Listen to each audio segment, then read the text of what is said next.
जय हिंद दोस्तों। अवप्रीत क्लासेज में मैं अवधेश पांडे आप लोगों का स्वागत करता हूं। आज हम लोग बात करेंगे कि क्या ये एसएससी सीजीएल रद्द की ओर जा रहा है। क्या ये एसएससी सीजीएल रद्द हो जाएगा, और ये जो गंगाधार और शक्तिमान का जो कॉन्सेप्ट चल रहा है उसके बारे में भी हम लोग चर्चा करेंगे कि क्या सच में गंगाधार ही शक्तिमान है, और ये गंगाधार और शक्तिमान का क्या मतलब चक्कर है, इसके बारे में भी चर्चा करेंगे। तो सबसे पहले इससे मैं जो है वो कुछ डॉट्स, जिससे मतलब ये कह सकते हैं कि ये सीजीएल रद्द की ओर जा रहा है, ये एक इंडिकेशन की तौर पे देखा जा सकता है। आपने देखा होगा स्टार्टिंग से ही सीजीएल एग्ज़ाम पेपर लीक को लेकर के लगभग सभी स्टूडेंट और मैक्सिमम टीचर्स लोग भी इसका विरोध किए, रद्द को लेकर के मांग किए। हजारीबाग से लेकर के जेएसएससी कार्यालय घेराव तक पैदल मार्च किया गया, जिसमें से Kunal Pratap sir, Arun Agarwal sir, Rohit sir, Prakash Paudhar sir और तमाम एक पाल सर जो हैं, विशाल पाल सर, तमाम यूट्यूब टीचर जो हैं और झारखंड के स्टूडेंट ने इसका विरोध किया और बताया कि सच में एग्ज़ाम में धांधली हुआ है, इसे रद्द किया जाए। उसके बावजूद भी इतना ज़्यादा ये किया गया। अब हेमंत सोरेन सर जो हैं फुल बहुमत के साथ आए हैं और एक पॉजिटिव इंडिकेशन दे रहे हैं, एक सुशासन की ओर, मतलब कि दिख रहा है झारखंड एक पूर्ण बहुमत, एक पूरी ताकत का सरकार नज़र आ रहा है। मुझे नहीं लगता कि इससे अच्छा सरकार, इससे ज़्यादा और कुछ किया जा सकता था। अब देखिए कि जैसे ही सरकार जब ये किया, शपथ ग्रहण लिए, उसके बाद से डीजीपी सर देखिए क्या कर रहे हैं, सीआईडी को जांच दे दिए, एसीबी को फुल पावर दिया गया है। हर एक ब्लॉक में एसीबी का कॉन्टैक्ट नंबर डाला हुआ है। अगर किसी को किसी तरह का ये है, कोई घूस ले रहा है, तो डायरेक्ट आप एसीबी को कॉल कीजिए, उस पर तत्काल कार्रवाई होगा। उसके बावजूद जब स्टूडेंट लोग विरोध प्रदर्शन पे रोड पे आए, मतलब बहुत ज़्यादा ये हुआ, तो सीआईडी को जांच के लिए दिया गया। और सबसे बड़ी बात ये है कि सीआईडी का ईमेल आईडी और कॉन्टैक्ट नंबर पब्लिक कर दिया गया कि किसी को भी अगर कोई एविडेंस किसी के पास है, प्रूफ है, तो वो व्हाट्सएप कर सकते हैं, ईमेल कर सकते हैं, या स्वयं कार्य अवधि के समय कार्यालय आकर के वो सबमिट कर सकते हैं। और एविडेंस देने वाला का आइडेंटिटी गोपनीय रखा जाएगा, किसी तरह का कोई उसके ऊपर एक्शन नहीं लिया जाएगा। मैं मानता हूं कि बहुत सारे लड़के लोग और भी उन लोगों के पास एविडेंस होगा, लेकिन वो एविडेंस देने से डरते होंगे। उसके बावजूद भी 40 लोगों ने हिम्मत दिखाया और उन्होंने सीआईडी को ये एविडेंस को दिया, समर्पित किया, जिसका जो है प्रमाण, यानी जिसको खुद डीजीपी सर ने बार बार प्रेस कॉन्फ्रेंस के माध्यम से बताया। और आप देखेंगे कि जहां एक तरह से इसके ऊपर जो 2023 में परीक्षा जो धांधली संबंधित अधिनियम जो आया था, उसके उसके आधार पे जो एफआईआर दर्ज किया गया, और वहीं जेएसएससी भी एक केस किया कि इस सीजीएल में किसी तरह का कोई धांधली नहीं हुआ और ये कोचिंग माफिया के द्वारा जेएसएससी यानी आयोग को बदनाम करने का प्रयास किया जा रहा है। तो इसके ऊपर भी कार्रवाई किया जाए। 2 केस है, ओबियस है, दोनों में से किसी एक पर कार्रवाई होगा। अगर सही सिद्ध होता है तो आयोग गलत है, और अगर गलत प्रूफ जो है गलत साबित होता है, तब जो केस किया वो गलत साबित होगा। फिलहाल मैं एक यूट्यूब टीचर के बारे में बताना चाहूँगा आप लोगों को, जिनका नाम है स्मृति मैडम। आप देखे होंगे कि बहुत सारा यूट्यूब चैनल जो है उसमें से सीरियल को लेकर के तो बहुत सारा वीडियो बन गया, लेकिन क्या बना, आप विनय सर को जानते होंगे, विनय IAS एकेडमी। वो सर लगातार सीरियल के बारे में वीडियो बनाए, वो बताए कि CID का जांच कहाँ तक पहुँचा, पिटिशनर कांड क्या है, फ़ोटो वायरल उनका जो हुआ सक्सेस कैंडिडेट के साथ DV करा चुके उन लोगों का क्या है, वो लगा तरह तरह के बहुत सारे एविडेंस मतलब विश्लेषण किए। लेकिन उन्होंने कभी ये नहीं कहा कि CGL एग्ज़ाम 2025 यानी कि एक ऐसा यूट्यूब जो है, मैम जो हैं स्मृति मैम, वो 2025 CGL एग्ज़ाम 2025 का क्लास चला रही। मैं इसका एविडेंस दिखाता हूँ, अभी उनके यूट्यूब चैनल पे डाला हुआ है।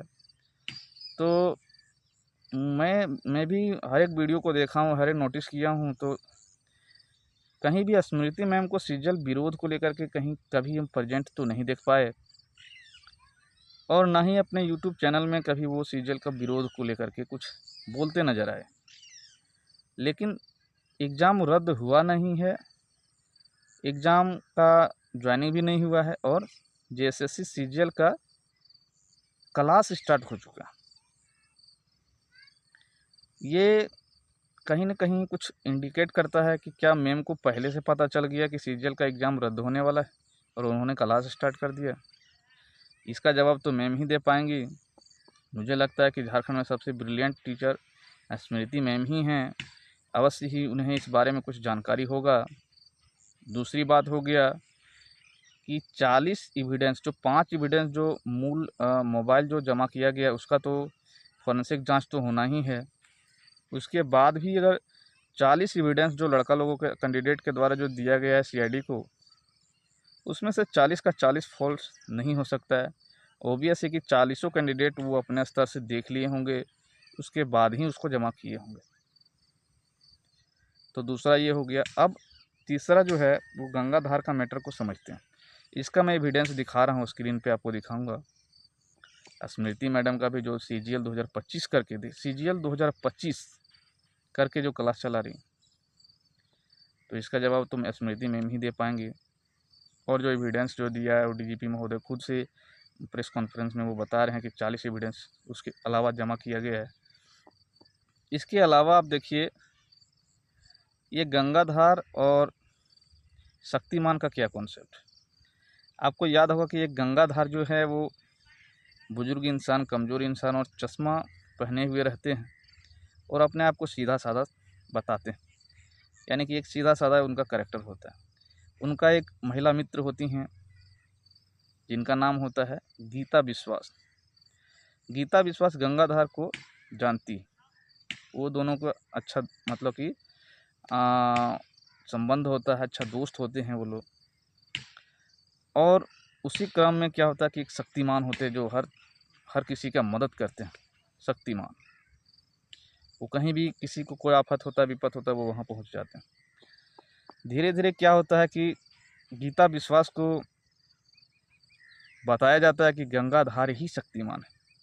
और अब गीता और विश्वास को गंगाधार पे शक होने लगा। ये गीता विश्वास को एक ही मत मानिएगा, गीता और विश्वास, ठीक है। अब गंगाधार पे गीता विश्वास को शक होने लगता है और वो शक की निगाह से देखती ही है, देख रही होती है। इसी क्रम में क्या होता है कि डॉक्टर जयकाल और तमराज किल्विस नाम का दो जो गुंडा होता है वो शक्तिमान पर अटैक मतलब गंगाधार पे अटैक कर देता है। और डॉक्टर जयकौल और शक्तिमान जो ये है कि तमराज किल्विस जो होता है उसका यही स्टेटमेंट रहता है कि अंधेरा कायम रहेगा, अंधेरा कायम रहेगा, तुम लोग कुछ भी कर लो, शक्तिमान बुला लो या किसी को बुला लो, लेकिन अंधेरा कायम रहेगा। कॉन्सेप्ट को समझने का कोशिश कीजिएगा, अंधेरा कायम रहेगा। और उसको लेकर के गंगाधर पे अटैक किया जाता है।